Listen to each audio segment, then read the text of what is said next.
जय हिंद। नमस्कार दोस्तों, सैनिक समाचार इंडिया में आप सभी का एक बार फिर स्वागत है। आज के इस वीडियो में वन रैंक वन पेंशन के ऊपर एक बहुत ही बड़ा खुलासा होगा। किस प्रकार department of ex serviceman welfare ने प्री मैच्योर रिटायरीज को एक ही झटके में वन रैंक वन पेंशन के दायरे से बाहर कर दिया और एक कॉन्फिडेंशियल साजिश का हुआ है बड़ा खुलासा।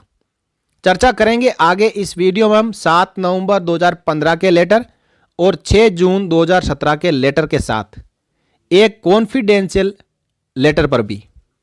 तो आइए ज़्यादा देरी ना करते हुए सीधा आपको मैं पहले 7 नवंबर 15 और 6 जून 2017 के लेटर के साथ ही department of ex serviceman welfare के गोपनीय लेटर को भी दिखाऊंगा। दोस्तों, यह है 7 नवंबर 2015 का लेटर। इसके पैरा 4 के ऊपर यदि हम नज़र डालें तो यहाँ पे लिखा हुआ है, personnel who opt to get discharge henceforth on their own request under rule. यहाँ पे 2 आर्मी रूल दिए हुए और एक आर्मी रूल दिया हुआ है ऑफिसर्स के लिए, और इन आर्मी रूल के इक्विवेलेंट नेवी और एयरफोर्स के जवानों को हैंसफोर्थ यानी 7 नवंबर 2015 के बाद जो भी जवान प्रीमेच्योर रिटायरमेंट लेगा उसको ओआरओपी का लाभ नहीं मिलेगा। It will be effective prospectively.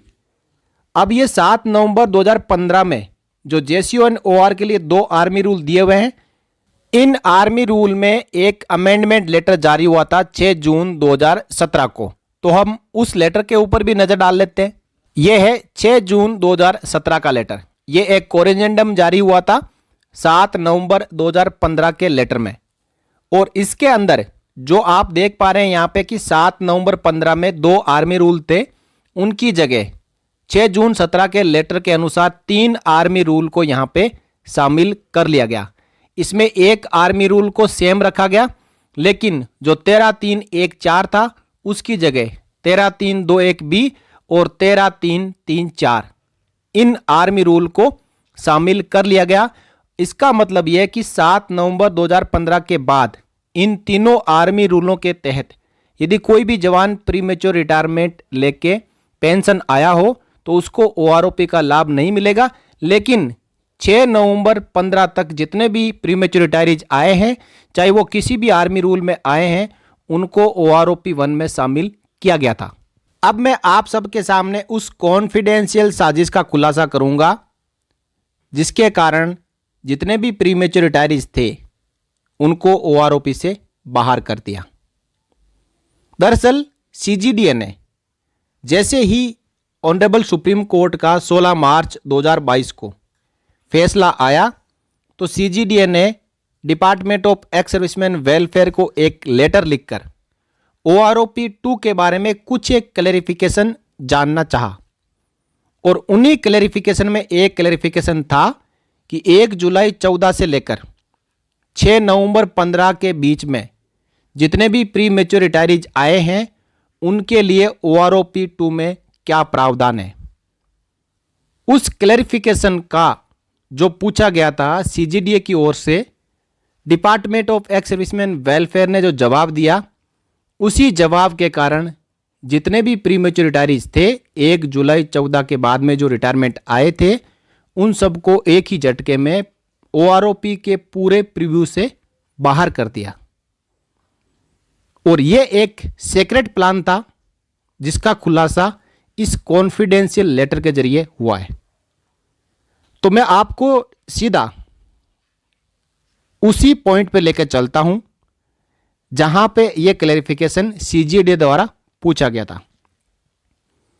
सीजीडीए ने पूछा कि in para 4 of government of India ministry of defence letter 7 November 15 जो मैंने आप सबको अभी दिखाया था, states that personnel who opt to get discharge henceforth on their own request under rule, जहां आप देख पा रहे हैं 3 आर्मी रूल यानी 6 जून 2017 के लेटर के अनुसार जो 3 आर्मी रूल और एक रूल 16B ऑफिसर्स के लिए और इक्विवेलेंट नेवी और air force rule will not be entitled to the benefit of OROP. ये सेम पैरा है जो 7 नवंबर 2015 के लेटर में लिखा हुआ है। It will be effective prospectively, यहां तक उस पैराग्राफ में लिखा हुआ है। इसके बाद सीजीडीए ने department of ex serviceman welfare से पूछा, in this regard it is not clear as to how personnel retiring between 1 July 14 to 7 November 15 under these clauses are to be treated. CGDA ने बिल्कुल खुला खुला पूछा कि 1 जुलाई 2014 से 7 नवंबर 2015 के बीच में जितने भी पेंशनर्स प्री मैच्योर रिटायरमेंट आए हैं उनका क्या करना है, यानी OROP 2 टेबल में उनके लिए क्या प्रावधान है। अब इसका जवाब आप department of ex serviceman welfare से जो दिया गया था उसको ध्यानपूर्वक सुने। यहीं पे क्लाइमैक्स है, यानी इसी जवाब के कारण सभी प्री मैच्योर रिटायरमेंट वालों को OROP के दायरे से बाहर कर दिया। क्लैरिफिकेशन में department of ex serviceman welfare ने कहा, arm forces personal who opt to get discharged on or after 1st July 14 on their own request under 3 Army Rule और 1 Army Rule for Army Officers, और इनके equivalent navy और air force के जितने भी जवान हैं may be excluded from the benefits of 1 rank 1 pension with effect from 1st July 14 as per provision contained in MOD letter dated 7 November 15 and its corrigendum dated 6 June 17। अब यहाँ पे सबसे बड़ा विरोधाभास यह है कि इस क्लैरिफिकेशन में कहा गया है कि जैसा कि 7 नवंबर 2015 और 6 जून 2017 के लेटर में लिखा गया है, सभी प्री मैच्योर रिटायरीज जो 1 जुलाई 2014 के बाद में आए हैं उनको OROP के दायरे में शामिल नहीं किया जाए, लेकिन 7 नवंबर 2015 के लेटर में क्लियर लिखा हुआ है हैंसफोर्थ। अब साथियों, जिनको थोड़ा बहुत भी यदि इंग्लिश आती है तो हैंसफोर्थ का मतलब होता है आज के बाद, यानी अभी के बाद। तो जिस दिन 7 नवंबर 15 को लेटर जारी हुआ था उस दिन के बाद में जो प्री मैच्योर रिटायरमेंट आएंगे उनको OROP में शामिल नहीं किया जाएगा, ऐसा लिखा हुआ है 7 नवंबर 15 के लेटर में। लेकिन इस पूरे लेटर को ही घुमा दिया और यहां पे जो क्लैरिफिकेशन में लिखा हुआ है कि 7 नवंबर 15 और 6 जून 17 के लेटर के अनुसार 1 जुलाई 14 के बाद में जितने भी पेंशनर्स जो प्री मैच्योर रिटायरमेंट आए हैं उनको OROP से बाहर कर दिया जाए, ऐसा कहना था department of ex serviceman welfare का।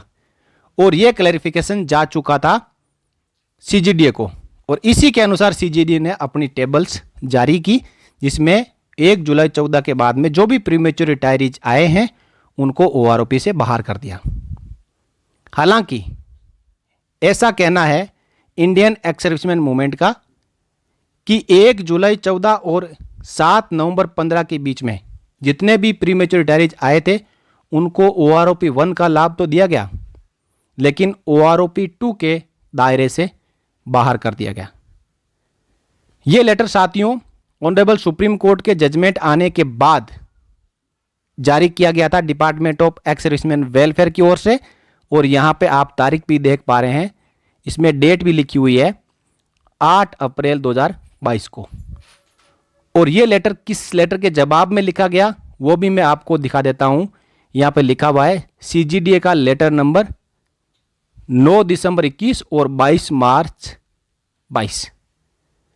इन दो लेटर के जवाब में ministry of defence, department of ex serviceman welfare ने यह एक कॉन्फिडेंशियल लेटर जारी किया था, और इस लेटर का अब खुलासा हो चुका है, और इस लेटर के तहत ही प्री मैच्योर रिटायरमेंट वालों को 1 रैंक 1 पेंशन से बाहर कर दिया। तो साथियों, आखिरकार जो साजिश थी department of ex serviceman welfare की वो उजागर हो चुकी है, और 7 नवंबर 15 में जो कही गई बात को उलट दिया है। अब ये एक विरोधाभास है, चैलेंजेबल है। यदि इन दोनों लेटर को लेके लीगली कार्रवाई की जाती है तो 7 नवंबर 15 के लेटर की जीत होगी, और 6 नवंबर 15 तक जितने भी प्रीमेच्योर रिटायरीज आए हैं उनको OROP में शामिल करना पड़ेगा। उनको OROP 1 भी मिलेगी और आगे आने वाले सभी OROP का लाभ भी मिलेगा। तो ये थी आप सबके लिए जानकारी।